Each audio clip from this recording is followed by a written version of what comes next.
जी नमस्कार, स्वागत है विताना एजुकेशन के ऑनलाइन क्लासेस में। और हम मध्यकालीन भारत के इतिहास में मुगल वंश को समझ रहे थे, जिसमें मुगल वंश के लगभग सभी पूर्व मुगल काल के जो शासक थे, बादशाह थे, उन्हें हमने समझ लिया था।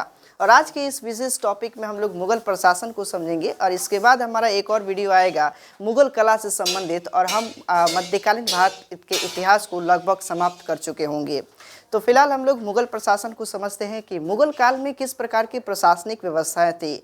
मैंने आपको पिछली क्लास के वीडियो में बताया था कि किसी भी इतिहास को समझने का मतलब यह होता है कि इतिहास का मतलब होता है सामाजिक, आर्थिक, राजनीतिक और धार्मिक पहलुओं को समझना ही इतिहास कहलाता है। तो इतिहास में हमने मुगल वंश के समय में उसके सभी राजनीतिक विस्तार को समझा था, किस तरीके से उसने साम्राज्य का विस्तार किया था, और उसके बाद उसमें हमने ये भी देखा था कि धार्मिक स्थितियाँ किस प्रकार रही थी। और आज का विशेष जो टॉपिक है राजनीतिक से संबंधित थी, प्रशासनिक विस्तार किस प्रकार हुआ, प्रशासन की कौन कौन सी इकाई थी, उसे हम लोग समझने का प्रयास करेंगे।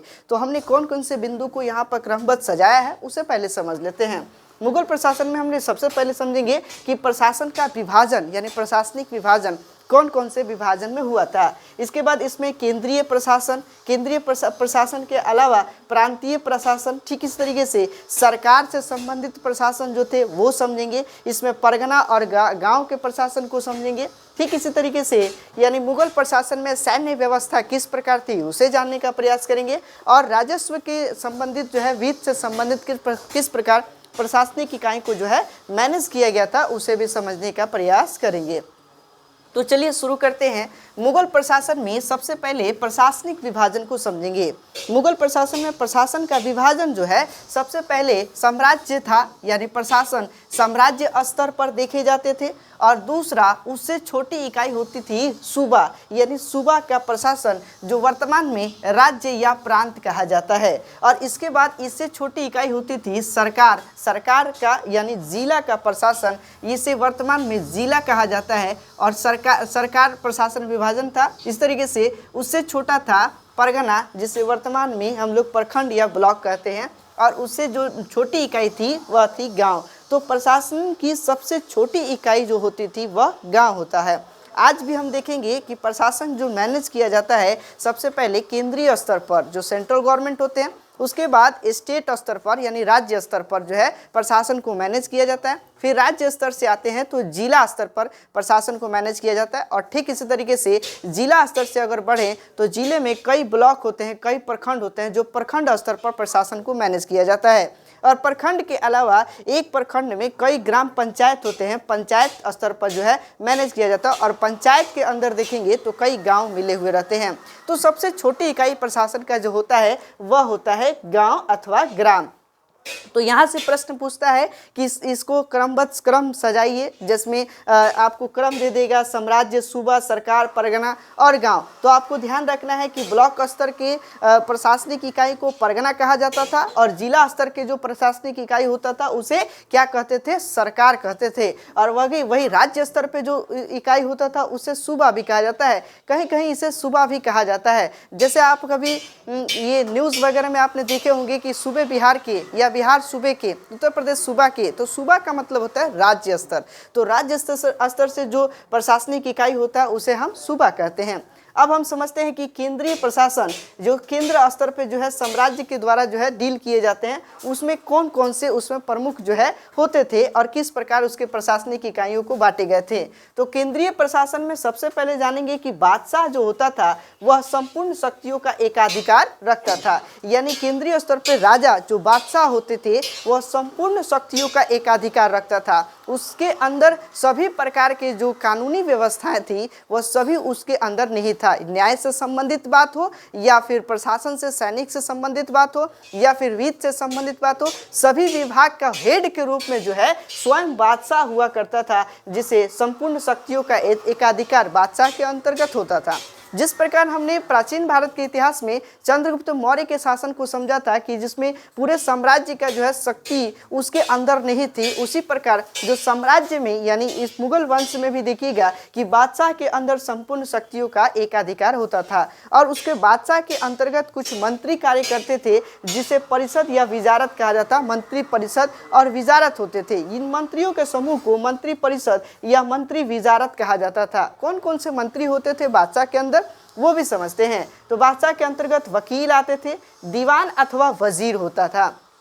इसी तरीके से मीर बख्शी जो है मंत्री हुआ करते थे, उस तरीके से सदर उस सदर मंत्री हुआ करते थे। अब इसी में देखिएगा कि दीवान जो होता था वजीर, यही दीवान वजीर और वकील दोनों मंत्री आपस में मिल गए और एक नए मंत्री की स्थापना हो गई, जिसका नाम क्या है, प्रधानमंत्री। अकबर के समय में बैरम खां जो है वजीर और प्रधानमंत्री भी कहा जाने लगा, उसका अकबर का प्रमुख वकील के रूप में और अकबर का प्रमुख दीवान अथवा वजीर के रूप में जाने लगा, उसे प्रधानमंत्री कहा गया।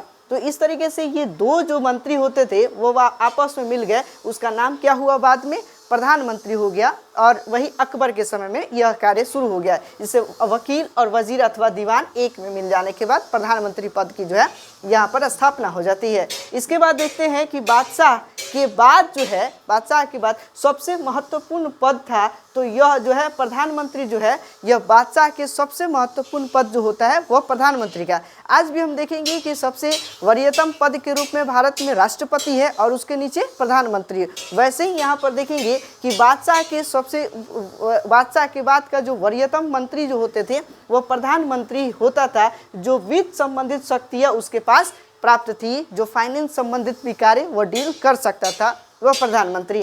इसके बाद देखेंगे कि मीर बख्शी जो होता है, वह मीर बख्शी जो मंत्री है वो सेना से संबंधित जो है कार्य करता था और सेना विभाग का प्रधान होता था।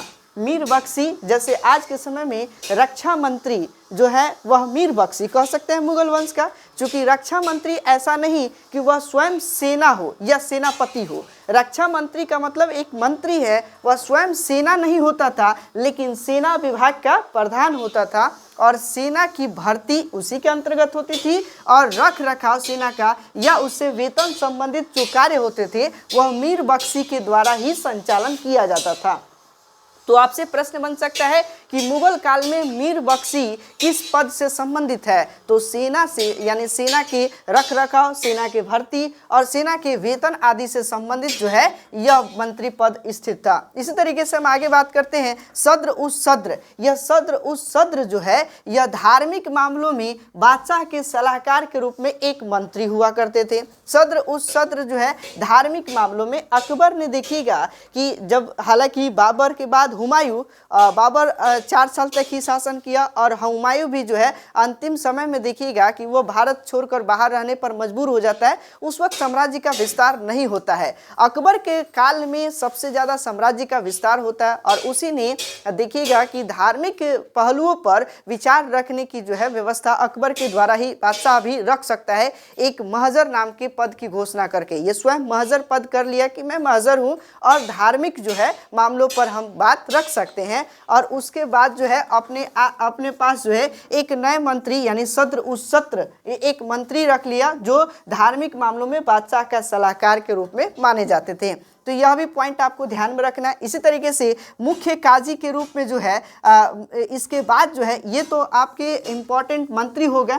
इसके बाद भी कुछ नए मंत्री बनते आ गए, जिसमें सबसे ऊपर मुख्य काजी हुआ करता था जो मुख्य न्यायाधीश कहा जाता है।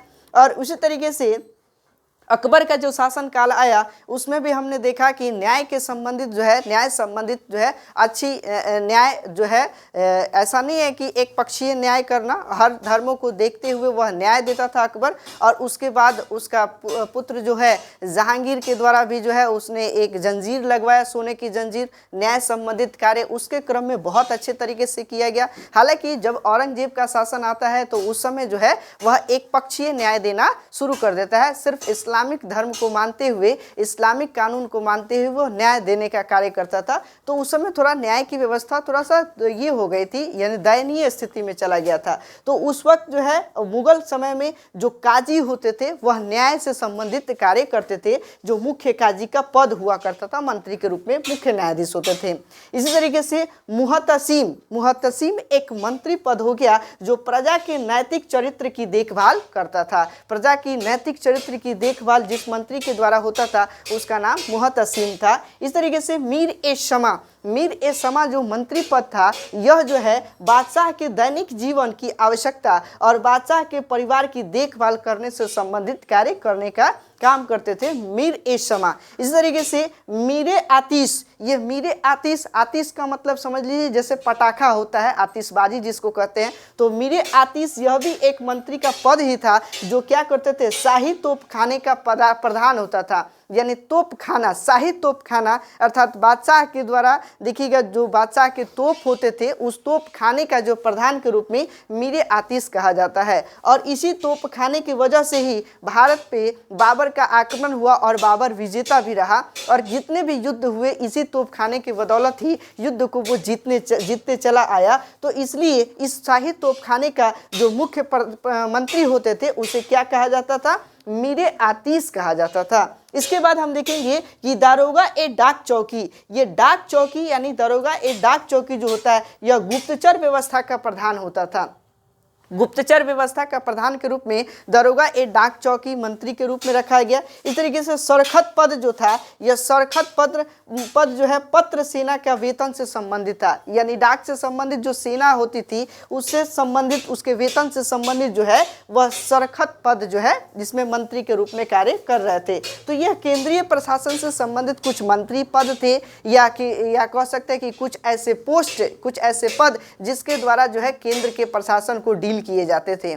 अब बात करते हैं इसके बाद प्रांतीय स्तर पर जो शासन होते थे, यानी प्रांतीय स्तर की बात करें जो राज्य स्तर पर जो छोटे छोटे सूबेदार के रूप में बांटे गए थे यहाँ भारत में, तो प्रांतीय स्तर पर किस प्रकार का प्रशासन होते थे उसे भी समझते हैं। प्रांतों को क्या कहा जाता था, सूबा कहा जाता था। जैसे वर्तमान में हम प्रांतों को राज्य कहते हैं, उस वक्त प्रांतों को क्या कहते थे, सूबा कहा जाता था। और अकबर के समय में सूबा की संख्या जो है वह 15 थी, यानी अकबर के समय 15 सूबे थे, 15 राज्य थे एक पूरे भारत क्षेत्र में। और 15 सूबे जो थे पहले जो है 12 से बढ़कर 15 हुआ था। हालांकि बाबर और हुमायूं के समय में यह 12 सूबे थे और उसके बाद अकबर ने युद्धों को जीत करके और कई क्षेत्रों को मिलाकर नए और सूबे को अपने में मिलाया, इसलिए यहाँ पर 15 सूबे उसके समय में थे।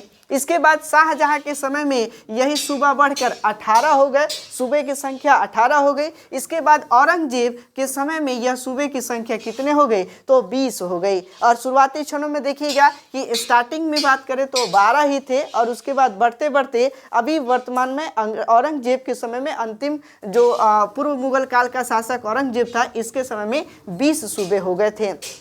और जो सूबे का जो प्रमुख अधिकारी होता था उस सूबे के प्रमुख अधिकारी को सूबेदार कहा जाता था। ध्यान दीजिएगा, जो साम्राज्य का मुख्य होता था उसे बादशाह कहा जाता था। साम्राज्य के मुख्य को क्या कहते थे, बादशाह, यानी प्रशासक जो स्वयं सब शक्तियों का निहित इसके अंतर्गत था। तो केंद्रीय स्तर पर प्रशासन का डीलिंग बादशाह के अंतर्गत होता था, जबकि प्रांतीय स्तर पर जो सूबेदार होता था वह बादशाह की तरह ही कार्य करता था। तो सूबे का प्रमुख अधिकारी सूबेदार कहा जाता था और अपने सूबे का बादशाह के समान यह कार्य करता था। जिस प्रकार केंद्र स्तर पर बादशाह, जैसे वर्तमान में केंद्र स्तर पर प्रधानमंत्री और राज्य स्तर पर मुख्यमंत्री, वैसे ही केंद्र स्तर पर उस वक्त बादशाह और राज्य स्तर पर सूबेदार कार्य करते थे। और यही जो होता है इसमें दीवान होते थे। दीवान जो है सूबे का वित्त अधिकारी होता था। यहाँ पर वही बात जो है, दीवान अथवा वजीर और वकील को दोनों को मिलाकर क्या कर दिया गया, प्रधानमंत्री कर दिया गया था। जबकि सूबेदार के अंतर्गत भी दीवान नाम का पद हुआ करता था। तो दीवान क्या करता था, तो सूबे का यानी राज्य स्तर पर जो फाइनेंस से संबंधित जो कार्य होता था वह इसी अधिकारी के अंतर्गत होता था। यह केंद्रीय दीवान के अधीन रहा करता था, यानी केंद्र स्तर पर भी फाइनेंस से संबंधित जो कार्य होते थे दीवान, उसके अंतर्गत सूबे पर जो कार्य दीवान के अंतर्गत जो थे वह दीवान होते थे। यानी दो प्रकार के दीवान, एक केंद्र स्तर पर और एक प्रांत स्तर पर दीवान हुआ करते थे। दीवान का काम क्या होता था, तो वित्त से संबंधित काम करना। वित्त का मतलब फाइनेंस से संबंधित, राजस्व संबंधित कार्य करने का काम जो है दीवान ही करते थे। इसके बाद जो है बख्शी, वही केंद्रीय स्तर पर मीर बख्शी थे, केंद्रीय स्तर पर मीर बख्शी, जबकि प्रांतीय स्तर पर सिर्फ बख्शी हुआ करते थे जो सूबे में सेना का प्रधान होता था। यानी प्रांत स्तर पर, राज्य स्तर पर जो सेना का प्रधान होते थे वह होते थे बख्शी। जैसे हम देख सकते हैं कि स्टेट लेवल पर जो सेना होता है उसमें ये होते हैं। स्टेट लेवल पर भी सेना का अधिकारी जो प्रमुख होता है स्टेट लेवल पे उस वक्त जो है बख्शी कहा जाता था। आज भी देखिएगा आईजी होते हैं, डीआईजी होते हैं, डीजीपी होते हैं, यह प्रमुख के रूप में जाने जाते हैं। वैसे ही यहाँ पर भी देखिएगा कि बख्शी सेना का प्रधान प्रांत स्तर पर होते थे। नोट में विशेष रूप में देखा जाए तो यह बख्शी जो है केंद्र के समान ही प्रांत में न्याय सुरक्षा की व्यवस्था करते थे। केंद्र में जिस प्रकार मीर बख्शी सेना से संबंधित सेना का भर्ती लेना और सेना से संबंधित उसको न्याय और उसे वेतन देने का काम मीर बख्शी करते थे, वही स्टेट लेवल अर्थात प्रांत लेवल पे जो काम होता था सेना से संबंधित वह बख्शी के द्वारा किया जाता था।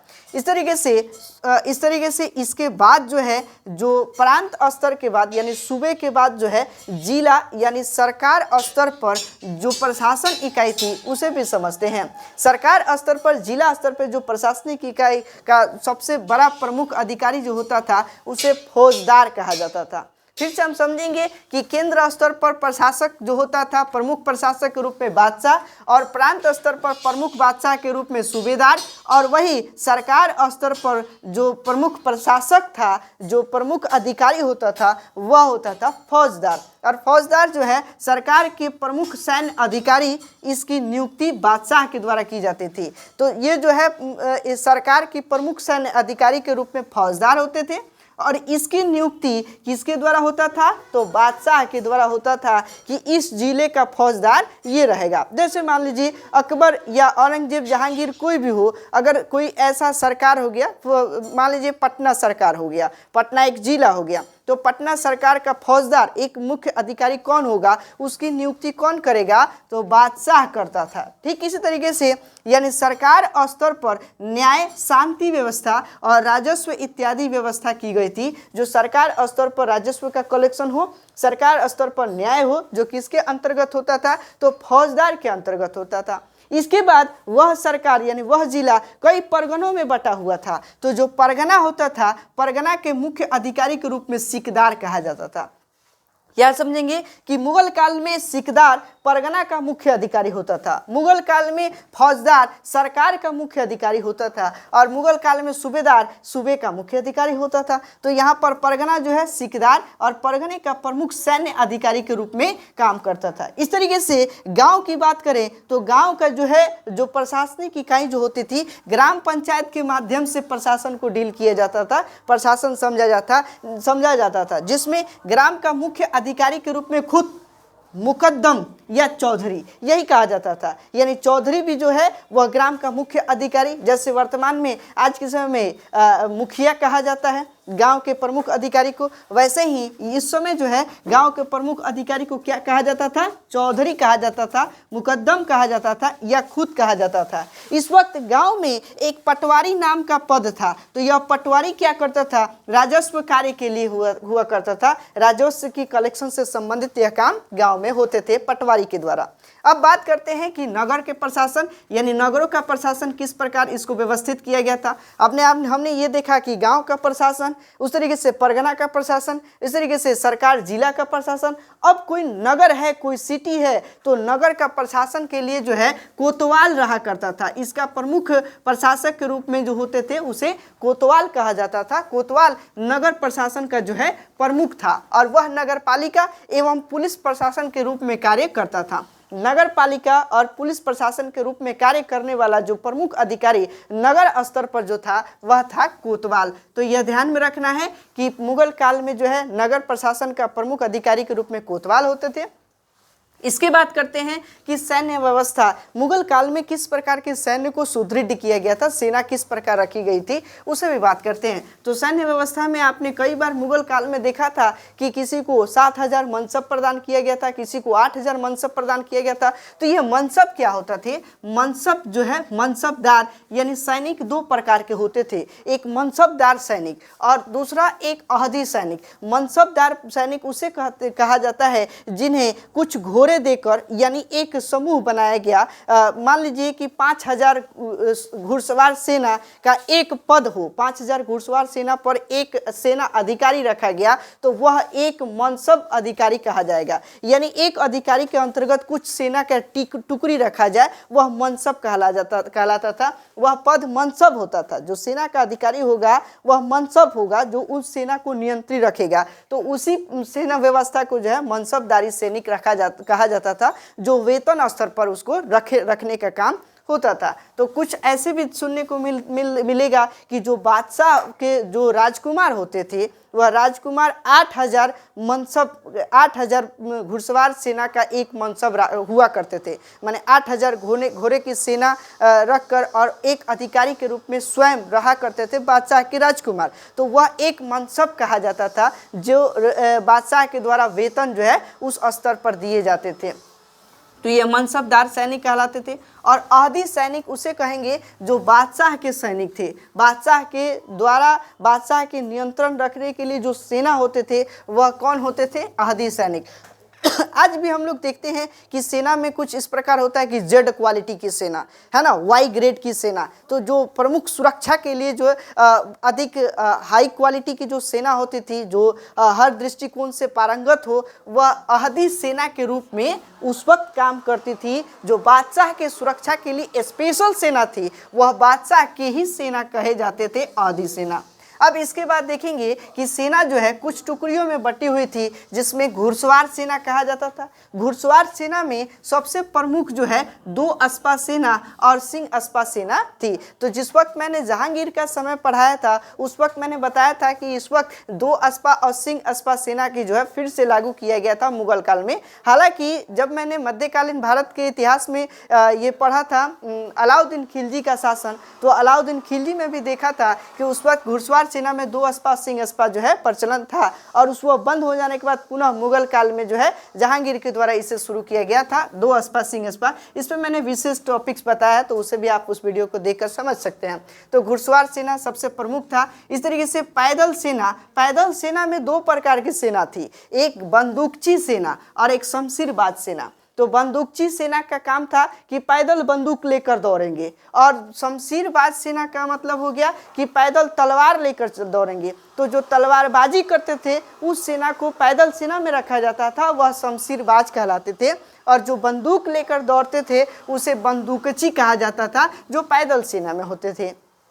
ठीक इसी तरीके से सैन्य व्यवस्था में मुगल काल में हाथी सेना था। सैन्य व्यवस्था में सबसे प्रमुख के रूप में तोपखाना था, तोप का प्रयोग हुआ करता था। और वही तोपखाना का जो प्रमुख अधिकारी होता था उसे मीरे आतिश कहा जाता था। यह बात आप ध्यान में रखेंगे। इसी तरीके से नौसेना भी उस वक्त था, लेकिन नौसेना प्रमुख के रूप में नहीं हुआ। हालांकि नौसेना भी मुगल काल में था। अगर यह देखिएगा कि चूंकि जितने भी मुगल काल के शासक थे वो सभी स्थल मार्ग से आए हुए थे, और स्थलीय सेना को सबसे ज़्यादा बढ़ावा दिया। नौसेना कुछ क्षण तक जो है कुछ हद तक मतलब डेवलप्ड हुआ, लेकिन पूरी तरह से जो है विकास नहीं कर पाया। अगर सही विकास हुआ रहता तो यूरोपियों का आगमन जो समुद्र के माध्यम से हुआ वो शायद नहीं होता। तो नौसेना भी मुगल काल में थे। इसके बाद हम बात करते हैं कि वित्त और राजस्व से संबंधित किस प्रकार मुगल काल में इसकी स्थितियां रही होगी। तो फाइनेंस से संबंधित इसमें देखिएगा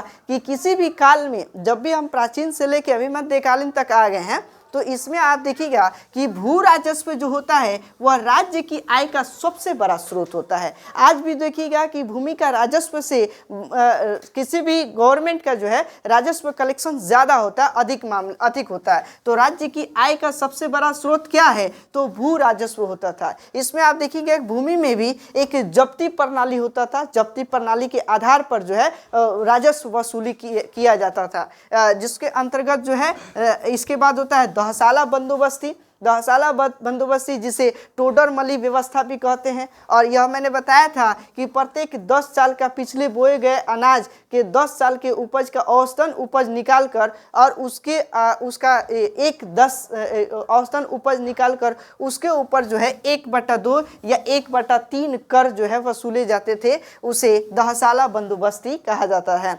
तो यहीं पर कहीं कहीं आप देखिएगा कि 1/2 यानी सीधे 50% या फिर 1/3 यानी 33% टैक्स लेने की बात होती थी।